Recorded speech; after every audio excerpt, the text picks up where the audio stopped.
What up, watch peeps? You ever see a watch and you were just instantly captivated by it? No? Well, it happens to me every once in a while. And the new Omega Moons... No, I'm just kidding. I'm not talking about that watch. But the watch I actually am talking about has an absolutely mesmerizing dial, and it comes in a bunch of awesome colorways. But I've got my favorite color in on loan today from the Galvin Watch Co. So let's check it out. I'm Pete, and we are chilling with watches.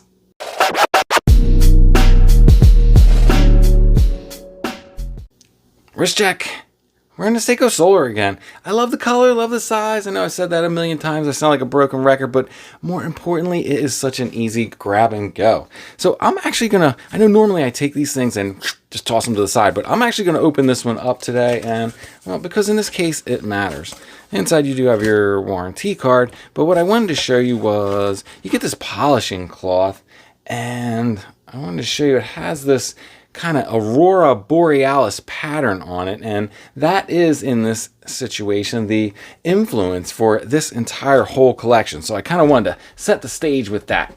Now the rest of the packaging is otherwise very tastefully simple, but check out this watch. Oh man, this is the Loimu from the Galvin Watch Company. Currently on Kickstarter with, I think, 5 days to go at the time of this video. So go check it out. I'll put a link in the description. Now, colors, this is the Polar, which it's just very captivating to me. It just screamed out to me. I love this color. But there is also like a ice blue called Glacier. There's a deep purple that is called Tundra. There's like 6 colors in total. Definitely check them out. And these are a very nicely sized 38mm sports watches. And price-wise, there are some early bird slots left at $338. So obviously this dial needs to be talked about. And what you have is this kind of wavy spiral pattern guilloche dial, which is done to mimic the aurora borealis. And I know this pattern is really what captures you, but there are a lot of other great details here, even though this dial is otherwise, relatively minimalistic. Now you'll see you have this kind of radially brushed outer track there that has the Lume dots on it for the hour markers.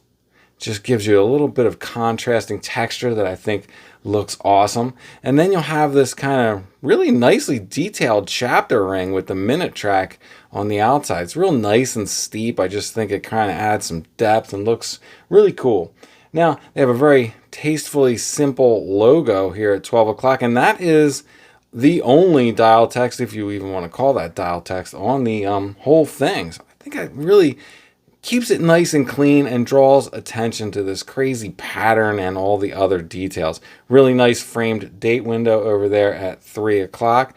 And they chose to go with these kind of cool blade hands, which, I'm not always a fan of the blade or Dauphine hand sets, but I think they go really well with the rest of this watch. For the crystal, we are looking at a flat sapphire with 4 layers of AR coating on the inside. While I have it at this angle, we'll check out that bezel. See, it kind of has a circular brushed kind of ring on the angle. Nice polished detail along the 90-degree flat part on the outside before transitioning down into the case. The case picks back up with the kind of horizontal brushing, so you get that kind of alternating brushing and polishing. And the case is really nice. It's mostly case side, kind of reminds me of the shape of the Black Bay 36 or 41, kind of turned down pointed lugs, but really very minimal case back and very minimal bezel, so it's going to sit close to the wrist and just be mostly case back there. On the other side, we have a pretty sweet crown, coin edge grip, but if you can check it out, there is Lume in there, and then the Lume kind of surrounds their logo again. So it's a really nicely detailed crown, really nice job there. Flipping it over to the case back, you'll see that kind of wavy spiral guilloche pattern is carried through back here. It surrounds their logo in the middle and, minor spec sheet around the outside, but a really nice thin case back. From this view, we can also see the end links, which are solid end links, and they're female as well, so the bracelet will drape right away. Looking at the bracelet and the end links from the top view, you can see we have these beautiful twisted lugs that kind of, well, they twist down into the end link. They are polished on that inside little bit there. And the end links are relatively unadorned. I really like that this bracelet doesn't have any faux lines in it. So it's just kind of what you get, almost these little forked links. Now this bracelet, this is the one maybe downfall for some people, is that this has 19 millimeter lug width. But it does taper from 19 at the lugs down to 16 at the clasp. Looking at this clasp, it's a really nice milled out scissor mechanism with that really simple 2 push button clasp, very minimal at the bottom.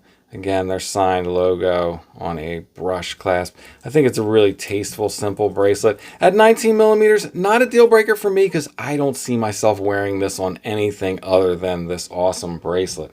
So it's running Mio to 9015. Let's throw it on the Timegrapher and see how it's running.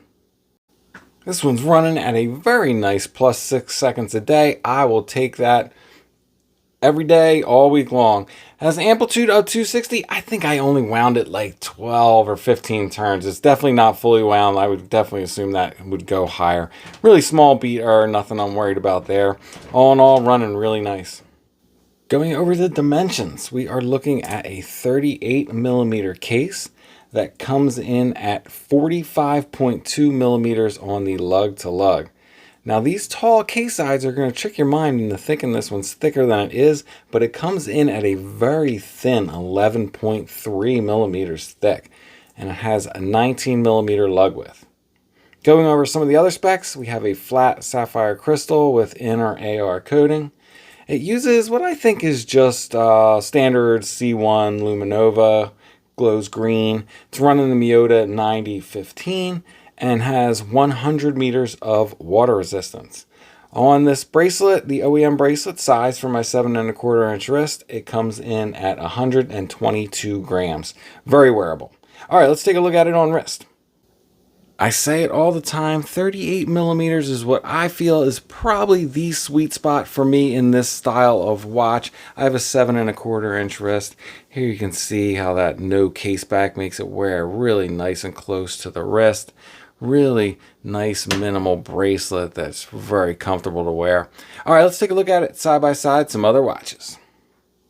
First up, here it is next to the 36.5 millimeter Trasca commuter. Now I think the way this Loimu dial has the guilloche pattern, and then the hour marker ring, and then you have the minute track chapter ring on the outside, it makes the dial present as smaller, which makes the overall watch look smaller than it actually is. It doesn't really look much bigger than the Trasca commuter, if it looks bigger at all. Next up, we'll take a look at another 38 millimeter watch, the Tudor Royal. I think the Tudor Royal is also relatively busy with this bezel and the Roman numerals, so I think it compares well to this Loimu. And from the top down view, I think they really do present very similar wares as well. But the Tudor Royal is a thinner watch with that integrated bracelet, so it's going to wear a little smaller and lighter on the wrist. Next up, I have the poker table build here, which is a 39 millimeter, so 1 millimeter bigger. But what I wanted to show you here was how a thicker bezel and kind of thicker lugs is really going to beef up the overall package. And to me, it looks much more than its 1 millimeter difference. Lastly, we have the SKX, just for the benchmark comparison there. Obviously much bigger at 42.5 millimeters, very different styles, but there you can see how it would wear compared to an SKX. All right, lastly, let's check out that Lume. Keep the Lume. And there you go. It is a really nice application of Lume for a sport watch. It's minimal Lume, but it's perfectly easy and legible in the dark. You can see here it's a green glow. I don't think it's C3, that's why I suspect it's C1, but I couldn't find any confirmation of that anywhere. But really nice application of Lume for a kind of dressy sport watch. And of course, anytime someone goes the extra mile and Lumes the crown, I gotta show it to you, especially when it glows like that. So that about wraps it up. The Loimu from the Galvin Watch Company. This watch is very much in tune with what I've been into lately, and that is well-sized, colorful sport watches. And I love the inspiration for this collection as well, so go check out their Kickstarter. All right, before I let you guys go, sneaker check, busted out the 11s today, and that's it. I'm out. If it's not too much trouble, please like, subscribe, and come back next time. Peace.